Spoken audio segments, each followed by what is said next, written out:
Bismillahirrahmanirrahim. Perkenalkan nama saya Ahmad Arif, NIM 4412211031. Saya kelas malam B. Di sini saya akan mempresentasikan apa yang telah saya jawab dari ujian dengan mata kuliah Ilmu Kekuatan Bahan.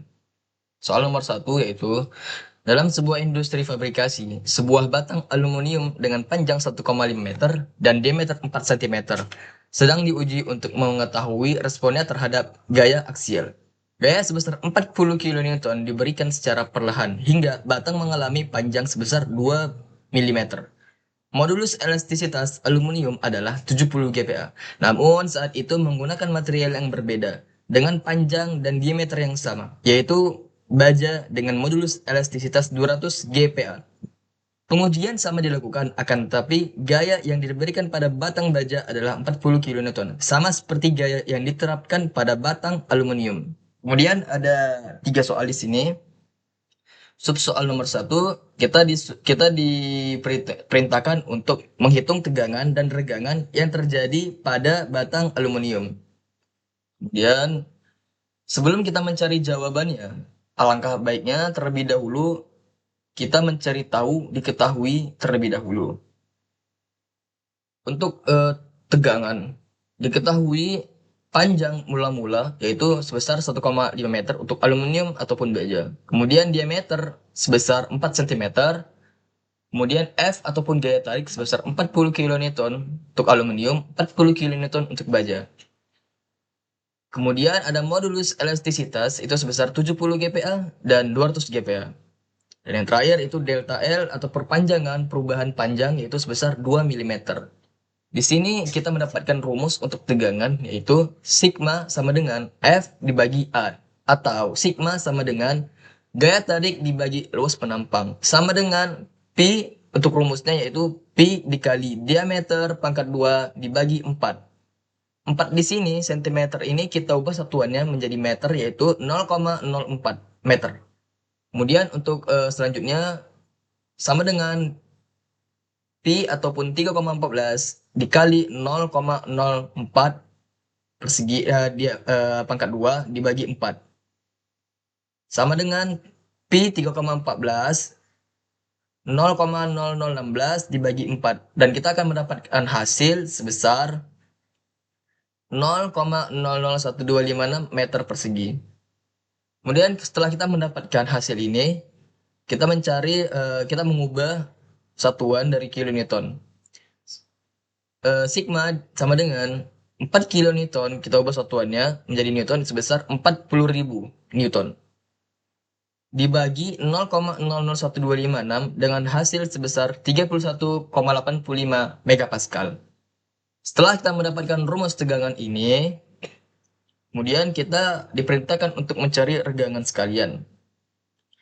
Untuk regangan itu kita mendapatkan rumus yaitu E kecil sama dengan delta L dibagi L0. Delta L yaitu panjang perubahan itu sebesar 2 meter dan kita ubah satuannya menjadi milimeter yaitu 0,002. Untuk panjang mula-mula itu 1,5 meter. Setelah kita mendapatkan hasil, di sini saya lupa untuk men-scroll ke bawah, tapi saya akan menjelaskan juga. Di sini 0,002 mm dibagi 1,5 meter itu kita mendapatkan hasil sebesar 0,0013 megapascal. Setelah mendapatkan hasil sub soal nomor 1 mencari tegangan dan regangan, kita akan beralih ke soal nomor 2. Soal nomor 2 yaitu hitung perpanjangan pada batang baja saat diberikan gaya yang sama sebesar 40 kN. Nah, di sini perpanjangan yaitu kita mendapatkan rumus delta L sama dengan F ataupun gaya tarik 40 kN kita ubah menjadi 40.000 Newton dan L panjang mula-mula yaitu 1,5 meter dan A luas penampang 4 cm kita ubah satuannya menjadi meter yaitu 0,4 meter. Elastisitas modulus baja yaitu sebesar 200 GPa. Karena kita mendapatkan tegangan di awal dan mendapatkan hasil sebesar 31,85 megapascal. Dan regangan di sini untuk rumus yaitu sigma sama dengan elastisitas dikali E kecil. Elastisitas 200 GPa sama dengan 200 kali 10 pangkat 9 PA kesatuannya. Untuk GPa turun ke PA itu dikali 9. Elastisitas sama dengan delta baja dibagi sigma dibagi elastisitas, yaitu untuk tegangan tadi kita mendapatkan sigma sebesar 31,85 megapascal, itu dibagi sama hasil elastisitas 200 kali 10 pangkat 9 sama dengan 0,0015925. Kemudian karena kita setelah mendapatkan hasil dari elastisitas ini, kemudian untuk rumusnya perpanjangan itu delta L sama dengan E kecil dikali L0, yaitu panjang panjang mula-mula.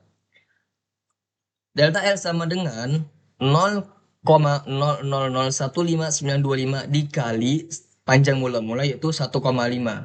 Kita mendapatkan hasil sebesar 0,0002389 meter. Kita ubah satuannya lebih kecil yaitu 0,2389 mm. Untuk soal nomor 1 tapi yang B perpanjangan kita telah mendapatkan hasil. Kemudian kita beralih ke soal nomor 1 nomor yang C, itu untuk menjelaskan soal dari jelaskan bagaimana modulus elastisitas mempengaruhi deformasi material dalam konteks fabrikasi dan aplikasi nyata untuk pemilihan dalam bahan desain struktur.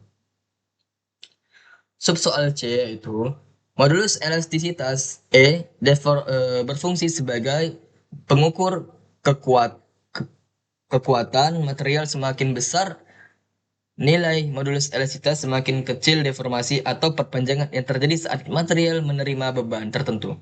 Dalam aplikasi dan fabrikasi di sini, struktur pemilihan bahan modulus elastisitas itu tinggi.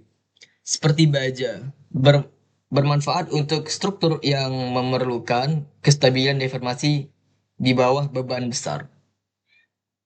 Selesai soal dari nomor 1 sub ABC, kita beralih ke soal nomor 2. Itu kita diperintahkan untuk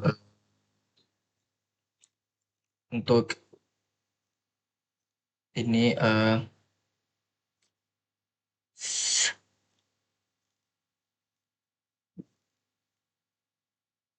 jelaskan hingga orang awam paham tentang diagram tegangan regangan dan aplikasinya dalam desain. Nah, di sini saya akan menjelaskan kurva tegangan dan regangan.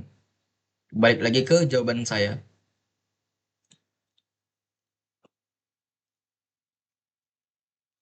Nah, di sini saya akan menjelaskan kurva tegangan dan regangan. Untuk pengujian mekanikal, kita membutuhkan kurva ini untuk mengetahui terlebih dahulu. Di sini ada 4 poin, 1, 2, 3, 4. Nah, yang pertama saya akan menjelaskan deformasi elastisitas. Deformasi elastisitas itu ada di sini, garis panjang ini. Nah, maksud deformasi elastisitas adalah ketika beban diberikan gaya ataupun material diberikan beban sehingga dia akan berubah bentuk. Dan ketika material itu diambil bebannya, maka dia akan berbentuk seperti semula. Contohnya di sini saya akan menggunakan casing HP. Deformasi elastisitas perubahan yang tidak tepat. Oke.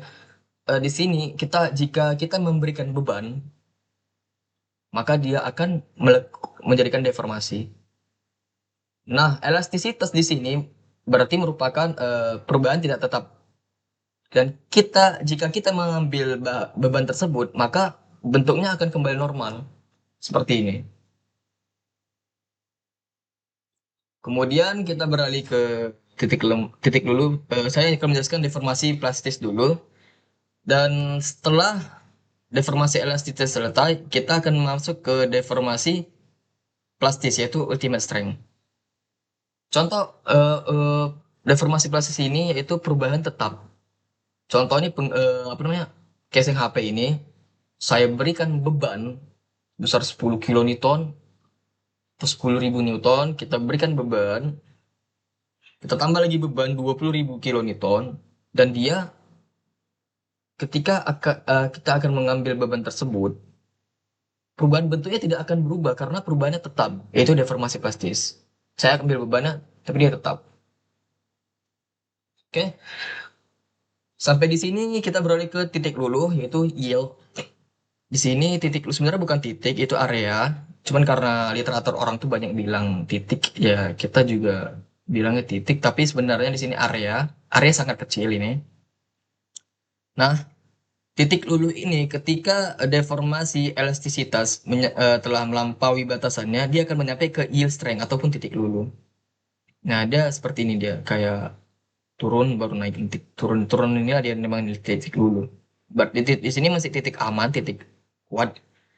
Dan setelah titik luluh ini telah menyampai deformasi plastis, seperti saya bilang tadi, casing HP ini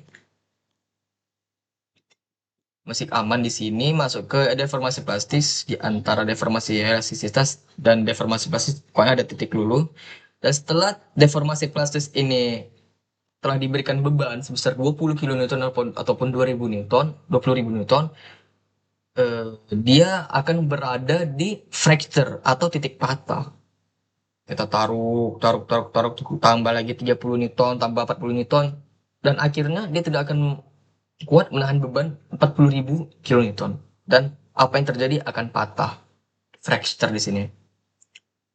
Ya mungkin itu saja yang bisa saya sampaikan dari presentasi ujian ini. Lebih dan kurang mohon maaf. Billahi taufiq wal hidayah. Wassalamualaikum warahmatullahi wabarakatuh. Terima kasih.